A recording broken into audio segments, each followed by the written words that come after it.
আশ্বিনের শারদ প্রাতে। এ দাদা, সামনেই তো দুর্গাপূজা চলে এলো, তুই কটা জামা কিনলি? এখনো একটাও হয়নি রে। তুই কটা কিনেছিস? আমি 6টা কিনেছি। 6টা? হ্যাঁ রে। এ দাদা, দেখ দেখ দেখ, দুর্গা ঠাকুর।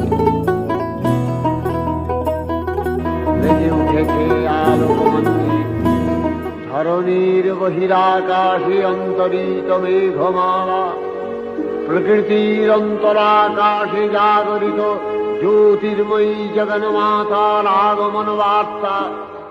আশ্বিনের শারদে বেজে উঠেছে আলোকমন্দির, ধরণীর বহিরাকাশে অন্তরিত মেঘমালা, প্রকৃতির